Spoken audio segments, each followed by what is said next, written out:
Pemirsa, satu ekor macan dahan atau Neophelis nebulosa mati dalam perawatan pihak Balai Konservasi Sumber Daya Alam Aceh. Dari hasil pemeriksaan tim dokter, macan tersebut diduga menderita anemia dan sempat membaik hingga Senin pagi dan akhirnya ditemukan mati dalam kandang perawatan. Satu ekor macan dahan yang berusia sekitar 6 tahun mati di dalam kandang saat sedang masa perawatan Balai Konservasi Sumber Daya Alam Aceh, Senin pagi.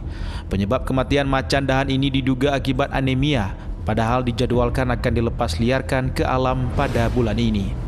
Sebelumnya, macan dahan tersebut dievakuasi BKSDA karena adanya laporan warga di Bener Meriah pada 14 September lalu.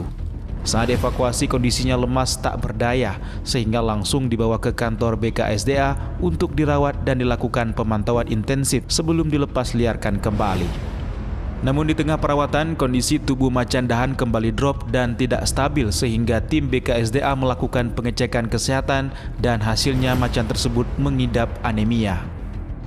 Kondisi macan dahan lemas saat pertama dievakuasi dan setelah perawatan sempat membaik, namun pada pagi ini ditemukan mati. Setelah dicek, pihak dokter diindikasikan mengalami anemia. Ini kejadian yang kami juga prihatin tentunya ya, sama-sama kita prihatin atas kejadian ini. Jadi supaya utuh, saya coba cerita kronologis ya. Jadi memang tanggal 14 September ini kita lakukan evakuasi terhadap satu ekor macan dahan itu di daerah Bener Meriah. Jadi situasinya memang kita nggak tahu tuh ada kejadian apa terhadap